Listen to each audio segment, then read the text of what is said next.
Assalamualaikum warahmatullahi wabarakatuh. Alhamdulillahi rabbil alamin. Wassalatu wassalamu ala ashrafil anbiya wal mursalin wa ala alihi wa sahbihi ajma'in. Amma ba'd. Sidang jemaah sekalian, hadirin dan hadirat rahimani wa rahimakumullah. InsyaAllah pada pagi ini kita akan membaca ayat yang ke-67. Seterusnya kita melihat tafsiran dan kita mencari pengajaran dan tindakan. Jadi ayat 67 ini kalau kita kaitkan, kalau kita buat perhubungan dengan ayat yang sebelumnya, yang mana pada ayat yang ke-66 yang kita telah belajar pada pagi semalam, bahawa Allah Ta'ala ni mampu untuk mengubah daripada keadaan manusia itu mempunyai mata, mempunyai penglihatan, kepada tanpa ada mata. Ini adalah perubahan yang pertama, ancaman yang Allah beri kepada manusia untuk yang pertama. Maka ayat 67 ni sebenarnya adalah ancaman yang kedua.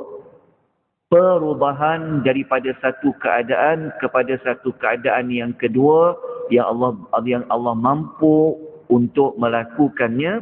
Jadi ayatnya kita bacakan. A'udzu billahi minasyaitonir rajim. ولو نشاء لمسخناهم على مكانتهم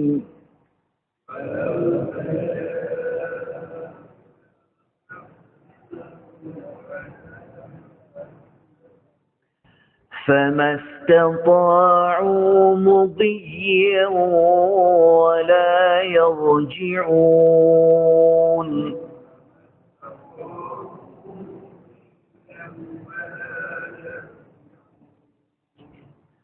Walau nasya, dan jika kami mengkehendaki.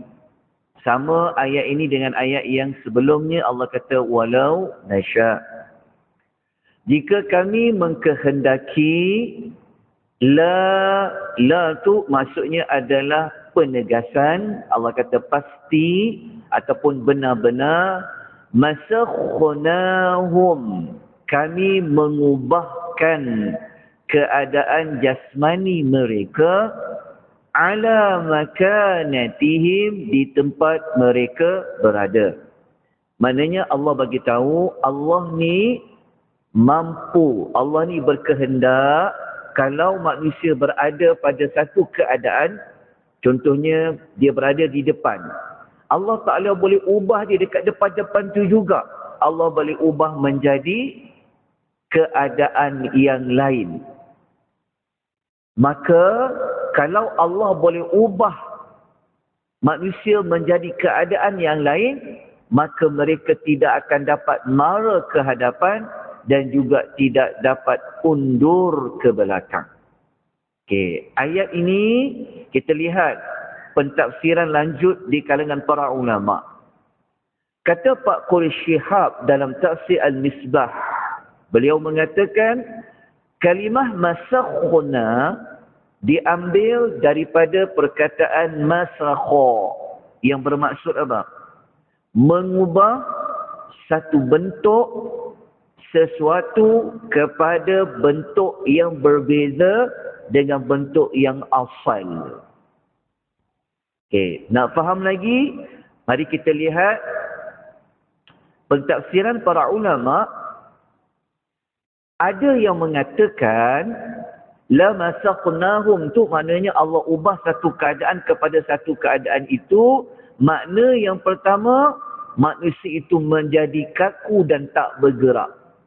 Mudah nak faham? Allah boleh jadikan seseorang itu seperti batu. Dia manusia, tapi Allah boleh ubah manusia itu menjadi batu. So apabila dia jadi batu, dia akan kaku, dia tak boleh bergerak dah.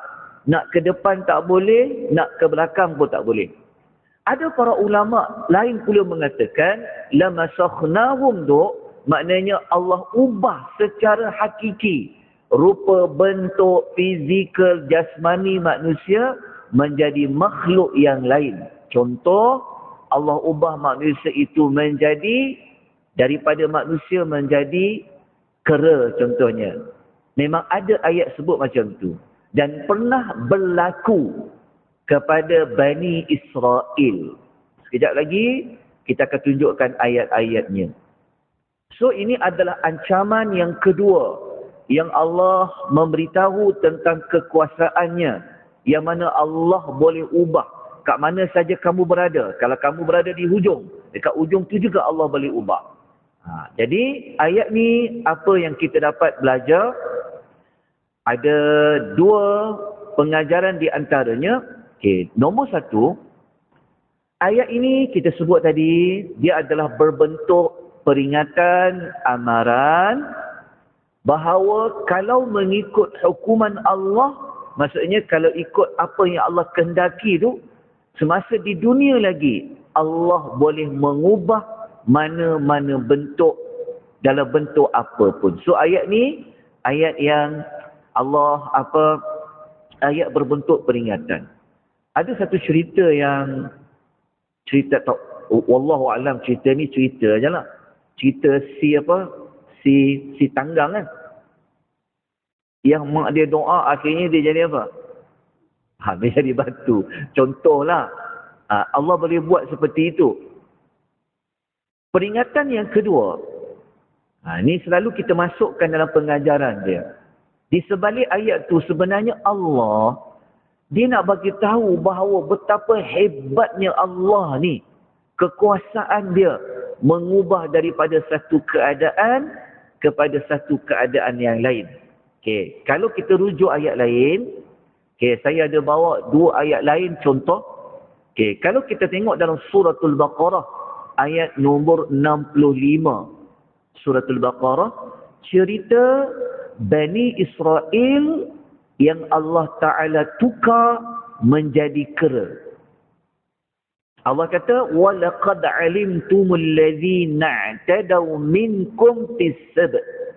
Dan sesungguhnya kamu telah mengetahui ada orang di kalangan kamu yang melanggar larangan pada hari Sabtu.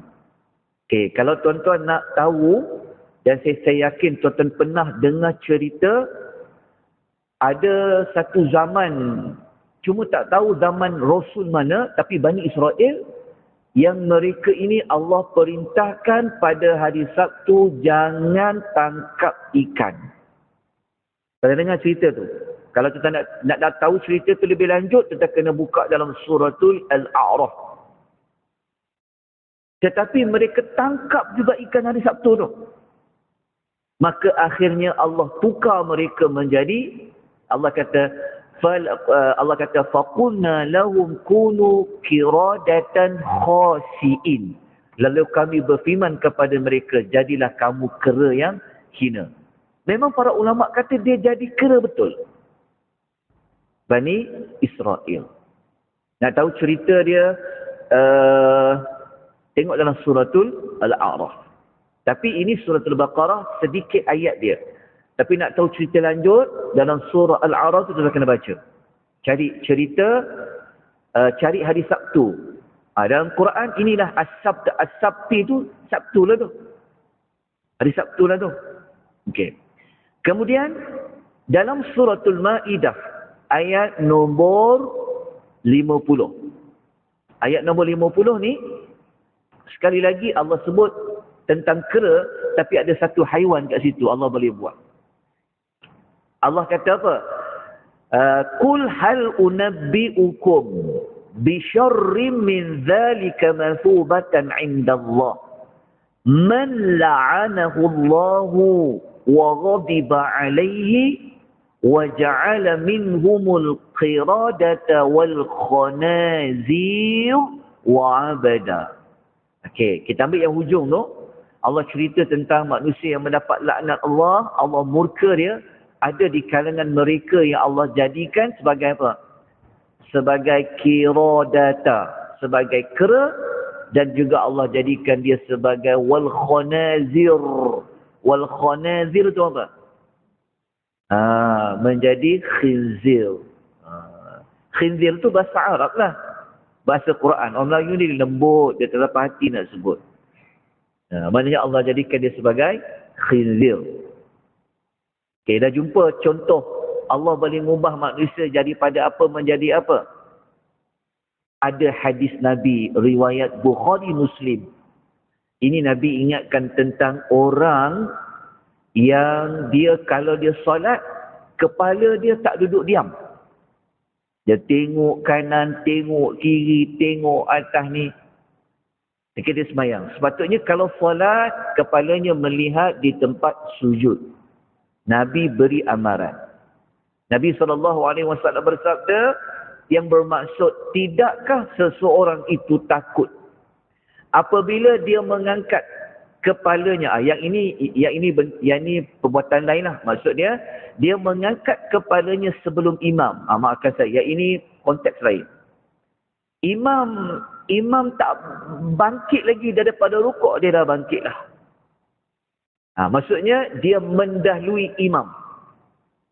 Lalu Allah akan gantikan kepalanya menjadi ra'sul himam, menjadi kepala keldai. Ataupun kata Nabi, yaj'alallahu suratal himam, ataupun Allah boleh buat bentuk rupa dia, jasad dia seperti himar. Jelas Maksudnya larangan berat kalau menjadi makmum, jangan mendahului perbuatan pergerakan imam. Nabi ingatkan, kalau kau imam tak angkat kepala lagi tapi sudah angkat kepala, Nabi ancam dia, Allah boleh jadikan tukar kepala kau menjadi kepala keldai. Okey, muslimin dan muslimat rahimani wa rahimakumullah. Allah buat tak seperti yang Allah kata ayat 66 dengan ayat nombor 67? Allah mampu buat. Tapi dalam sejarah berlaku tak? Macam ayat 67 pernah dengar tak? Di zaman Nabi tu memang ada orang asalnya ada mata, tiba-tiba matanya tak ada. Allah boleh buat. Ada tak di zaman Nabi SAW orang yang lawan Rasul ni, yang nak bunuh Rasul sekalipun, ada tak Allah tukarkan dia menjadi bentuk haiwan? Dah tahu jawapan dia sebenarnya tak berlaku. Kerana Allah gunakan perkataan lau nasya. Kalau ada lau tu sebenarnya Allah tak buat pun. Tapi Allah boleh buat tak? Allah boleh buat. Tapi sebenarnya tak berlaku disebabkan rahmat Allah. Tapi Allah boleh lakukan. Baik, muslimin dan muslimat rahimani wa rahimakumullah. Kita pergi ayat yang ke-68. Ayat 68 ni bukti yang jelas bahawasanya ada manusia ni, dia rasa perubahan yang berlaku kepada diri dia. Maksudnya mungkin ayat 66, 67 tu orang kata tak nampak pun Allah ubah sesuatu. Ayat 68 kata ada bukti yang jelas pada manusia itu, dia rasa dia akan lalui perubahan yang ada pada diri dia. Perubahan apa? Perubahan pada fizikal dia apabila dia sudah lanjut usia. Okey, kita baca ayat dia. A'udzu billahi minasy syaithanir rajim. وَمَنْ نُعَمِّرْهُ نُنَكِّسْهُ فِي الْخَلْقِ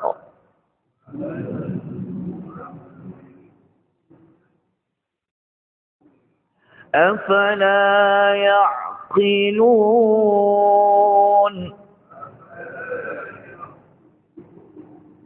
Okay.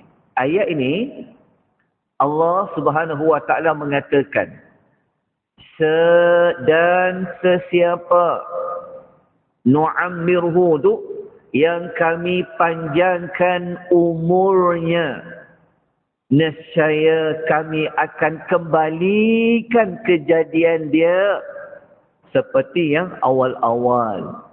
Kembalikan kejadiannya maksudnya macam dia mula-mula dulu berada dalam keadaan yang lemah. Okey, maknanya lagi dia lanjut usia, dia akan merasa macam dia mula-mula dulu lemah. Afala ya'qilun, maka mengapa mereka tidak mahu sentiasa memikirkan yang pada diri manusia itu sebenarnya sudah ada perubahan. Tak ada siapa boleh elak daripada umurnya bertambah. Betul tak? Ada tak mana-mana petua nak bagi muda je? Ada. Badan dia macam 20 tahun yang dulu. Ada. Tak ada kan?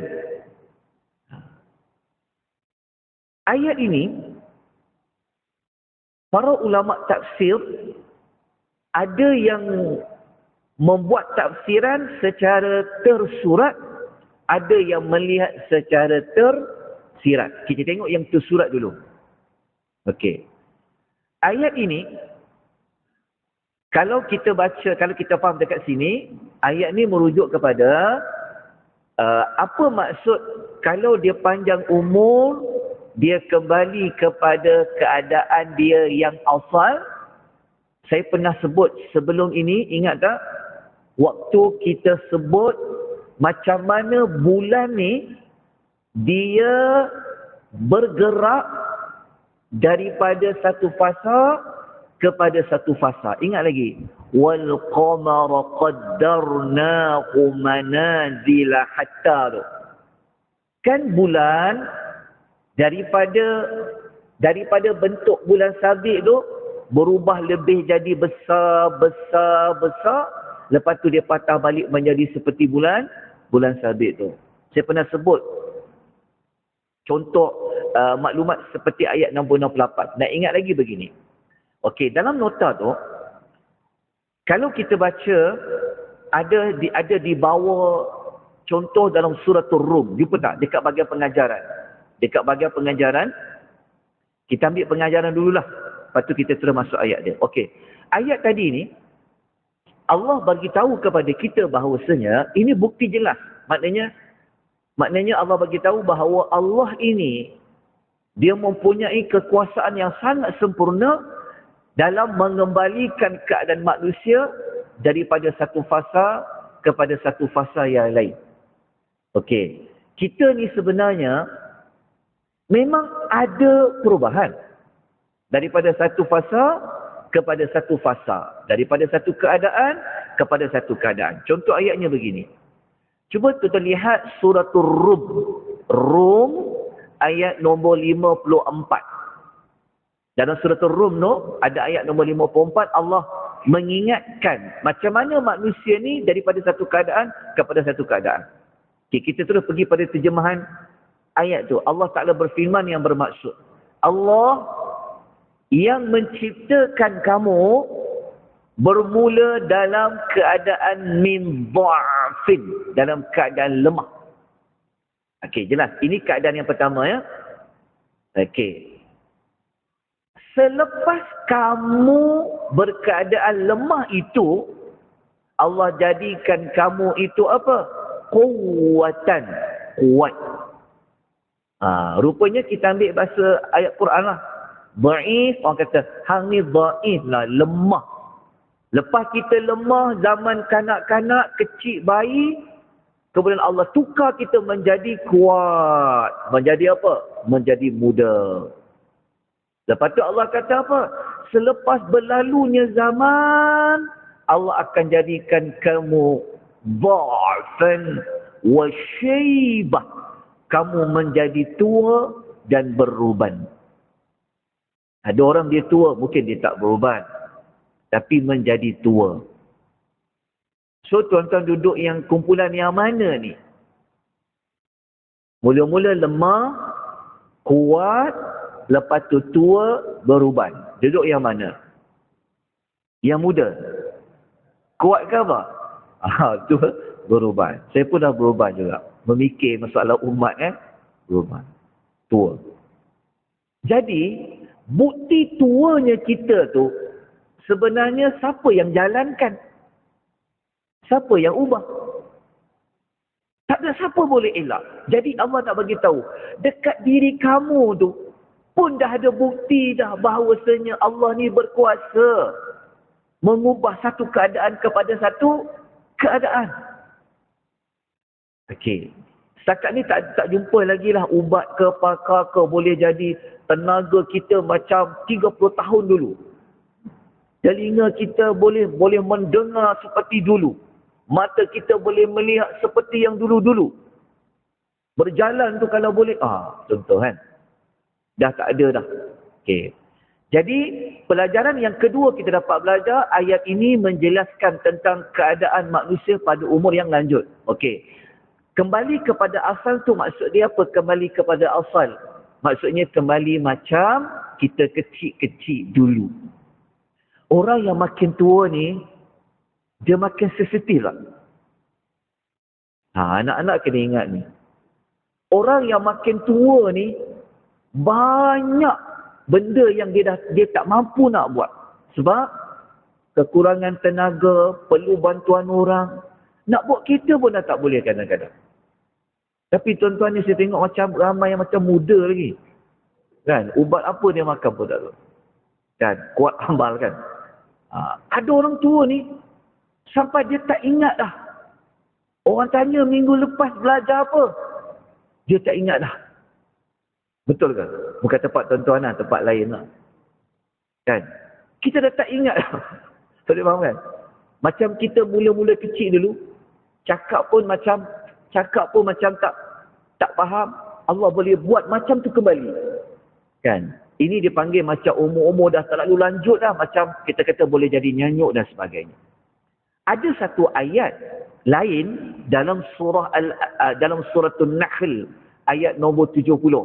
Allah kata, kita pergi pada terjemahannya, kita akan habiskan ayat ni juga. Dan ada pula antara kamu yang dikembalikan kepada peringkat umur yang lemah. Ia merujuk kepada umur dah terlalu lanjut dah nyanyuk. Sehingga dia dah tak ingat akan sesuatu yang telah dia ketahui sebelum ni. Kita pernah jumpa tak? Ada orang-orang yang umurnya dah tua sangat dah, kadang-kadang dia semayang ikut waktu dia je. Ada. Nenek-nenek macam tu kan. Tak masuk waktu lagi nenek. Nenek yang dah tua panggil yang semua tu kan.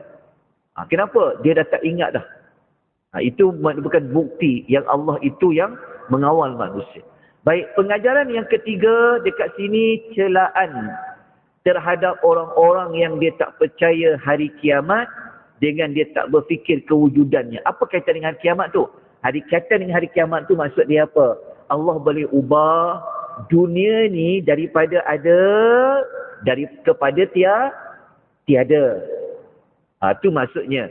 Sebab itu tuan-tuan dan puan ya, kalau kita tengok dekat nota tu bahagian tafsiran, dekat tafsiran tu, Ibnu Katsir ketika dia jelaskan ayat tu dia kata wallahu ta'ala alam, dia kata ayat tu sebenarnya ayat yang Allah nak khabarkan dunia ni adalah tempat yang akan lenyap, bukan tempat yang kekal, tempat tinggal untuk selama-lamanya. Sebab apa? Sebab diri kita ni menunjukkan ada perubahan tak? Daripada satu keadaan kepada satu keadaan kepada satu keadaan. Maknanya dekat dunia ni, kalau mungkin kita kata, macam mana tahu dunia ni berubah? Mungkin kita nampak ada je dunia. Jadi boleh lihat pada batang tubuh kita tu. Betul tak? Daripada kuat kepada tidak menjadi kuat. Jadi itu diumpamakan seperti keadaan dunia. Okey. Kemudian, kita ambil sikit lagi, saya dah lebih sedikit waktu. Saya minta waktu tambahan tentang perempuan. Okey, dekat sini kita dapat belajar tuntutan untuk kita berfikir tentang kekuasaan Allah melalui perubahan fizikal manusia. Baik, tuan-tuan perempuan, ada dua lagi tindakan, tapi tindakan ni saya kena sambung besok pagilah. Tak perlu terkejar-kejar tuan-tuan perempuan, tapi kita akan sambung sedikit pengulangan ayat yang kita baca ni, lepas tu kita ambil kepada dia punya tindakan dia. Sebab dah masuk 25 minit 28 saat. Okey. Saya tak sambung sebab mungkin ada yang nak bekerja dan sebagainya. InsyaAllah kita sambung kembali ayat yang kita baca ni. Kemudian kita sambung pada ayat yang berikutnya. Moga-moga kita dapat menambahkan kefahaman kita yang selama ni kita baca surah Yasin, kita tak dapat memahami apa yang Allah nak kata, apa yang Allah nak sampaikan. Alhamdulillah, dengan rahmat Allah, dengan hidayatul taufik dari Allah, inayah Allah, kita dah mula seronok nak baca surah Yasin sebab kita faham apa yang Allah nak katakan kepada kita. Moga-moga kita menjadi seorang hamba yang sentiasa menggunakan saat-saat umur yang ada. Jadi kita sudahi pengisian kita dengan tasbih kafarah dan surah Al-Asr. Subhanakallahumma wa bihamdika asyhadu an la ilaha illa anta astaghfiruka wa atubu ilaik. والعصر إن الإنسان لفي خسر إلى الذين آمنوا وعملوا الصالحات وتواصوا بالحق وتواصوا بالصبر وبالله التوفيق والهداية والسلام عليكم ورحمة الله وبركاته.